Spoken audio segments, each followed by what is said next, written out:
like like action. Hey everybody, this is Mario, brand strategist and founder of ManuFracture, here today with another episode of Ambitions of an Agency. And today we're going to talk about something more philosophical, something in the realm of emotional wellness as an entrepreneur. So beforehand, I was talking about momentum, social momentum, financial momentum, how those two things are important, for a person. And if you're in a business, it's incredibly important as well, because both your social and your financial state make sense. But let's go even deeper into the fact of your own emotions and how you feel towards each event that you get to experience, right? So you'll, again, highs and lows, they're always going to be part of the journey. So not even just highs and lows as in the aspects of, those social and financial things, but also the emotional wellness of a person, right?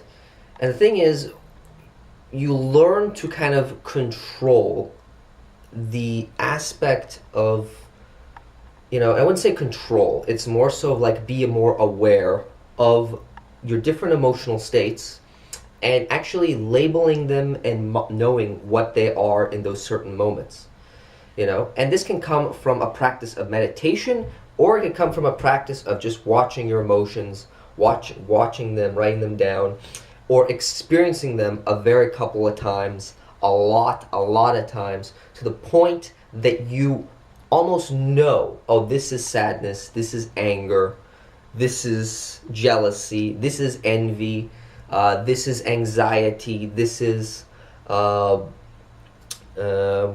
sadness, this is hopelessness, this is abundance, this is positivity. Once you kind of know those kind of states and you kind of know which emotions come, from those highs and lows, you kind of can hit a center as to where you're kind of observing those type of feelings all around you, right? And you'll get this, like I said, through either meditation, which helps you to focus your thoughts and actually really understand the world around you, or, your inner world, basically. And also, having experienced this. Because the thing is, even if you do as much meditation as you think you possibly can, and you do as much as mindfulness and healing and all that stuff, I mean, it's really good stuff, not garbage, it's actually practical. If you do all that stuff, you still are going to experience emotions regardlessly. Actually, you might actually experience more emotion if you do more meditation. You might experience more of it, because what happens is when meditation does, it quiets everything, so everything comes to the surface, right? And when everything comes to the surface, what happens? It's all over the place, right? And you don't know how to deal with it at first. At first, that's how it is, right? It's like it all comes up to the surface, and you really don't know what you're doing with it. Right? You think it's just this big-ass mess of emotions here and there. You can't label them. But over time, you're able to label the emotions, right? And so you're going to experience when that thing comes up, when the feelings will come up, and emotions comes in waves. So they will come, when you least expect it, and they will come in waves. So if you can actually track this, I haven't done that yet, but if you can actually track this, you can track what things trigger you and your emotions, for the most part. There's a lot of things that can trigger you. Your friends post about something on social media that they did a success can cause envy. Maybe, somebody, or anger, envy and anger at the same time, who knows, right? Maybe, not having that result that you wanted this month, causes an outburst of anger to come out from you, and or even, even more powerful than anger is rage, right? Anger is like, yeah, I don't really like that. Fuck yeah, I hate that, right? Anger. Rage is like, like a big fucking fire. So, rage, right? And so you understand there's different highs and lows. And what I'd like to, call this is like emotional hell and emotional heaven, right? Because at times, those can kind of seem, those are the states of mind that you're putting yourself in, is emotional highs and a low, a hell and a heaven, right? And so emotional hell is the one you create for yourself when you are all in this, stuff and whatever, right? But over time, like I said, this type of stuff, you have all these emotions here and there, their highs and lows. The main point of them is to kind of sit right in the middle of all that stuff, right? It's not about heaven, right? Not the whole crap about, feeling amazingly good all the time. And it's not about hell, which is the anger, rage, envy, jealousy, all these type of emotions that are actually indicators of things that you want in your life, right? If you're envious about a person, you want something that they have. And why do you want something that they have? Right? Do you think that something is going to make you more happy? Do you think that's the thing that you want more than them? Right? What's that envy coming from? And where's that anger coming from? Do you feel bad about yourself because you weren't able to achieve that and they were able to achieve that? Right? You're angry at yourself, or you're angry at them, right? So these subtleties kind of make sense over time because you're sitting in that middle and you're not kind of involved in that moment with that rage, envy, jealousy, anger, right, frustration, apathy, all these different types of emotions.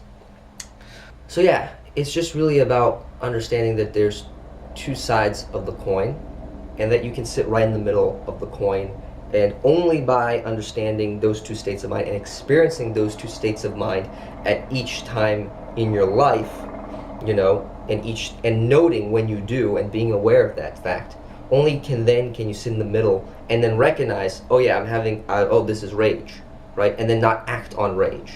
Oh, this is happiness, but not feel too important of, feel like you have to stay on this high forever, right? So you're not dependent on that high forever, right? You want to sit right in that middle where you experience all these emotions and they're just emotions. They're neither heaven or hell when you think about it. They're just all these cornucopia of emotions that make you human. And this can help you have better resilience in business and better resilience in life, emotional resilience. Because once you start seeing it like that, you start seeing emotions as not you, but things that happen to you that just are. And you have no control over them, but you can be aware of them and you don't let them overtake you. Or if you let them overtake you, right, you're able to kind of know next time, yeah, that's rage. I probably am not going to do that. Or yeah, that's anger. It's coming up. Or that's anxiety. Probably, that's what it is, right? And then let it pass through you like a superconductor, pass right through you, right? Let the emotion go right through your body and everything, and then pass and subside it, right? Another good thing with emotions is that emotions are energy. You can use any type of energy in any type of way to put into motion immediately what you need to do. So even though you feel angry, anxiety, all these type of stuff, you can put it's all energy, all of it, and you can put it into motion on something.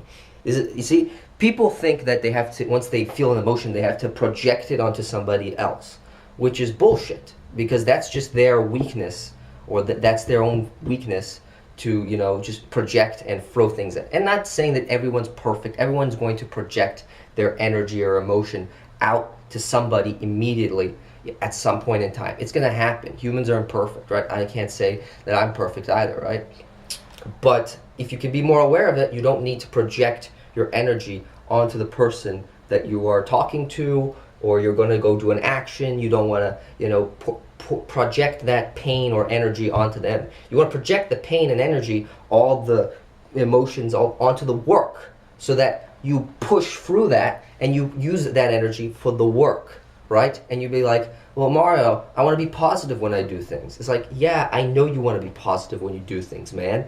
But the thing is that it's not going to be possible all the time. And then you're going to have to think, I need to be positive state to order to do this. It's like, no, you can't. Otherwise, you're just going to waste part of your life that, you weren't happy and you still didn't do the shit that you needed to do. And you still need to, right? Despite feeling that way, right? Emotions aren't you. They're just emotions. They are the things that they are, And only through a long period of time can you start realizing those two facts.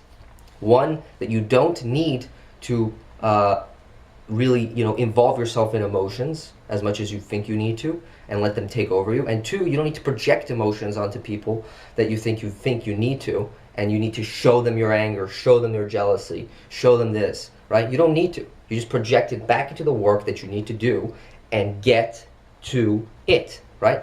Go towards action, always towards action, right? And then contemplate a little bit over time, right? But that's really practical. Just take your emotions and put them into action, right? Put them into work ethic. I'm angry, fuck it. I'm doing this anyway. I'm messaging these people, blah, blah, blah. And over time, you'll see that this thing just subsides, because what you're doing is you're using energy. You're using emotional energy. And once it subsides, it's gone, until it comes up again. And the cycle continues. So that's my main thing for today about emotional states. I hope you got some value out of it. Check out more videos on my channel and subscribe for more content. Turn on notifications, the good old YouTube stuff. And I will see you on the next one. Bye.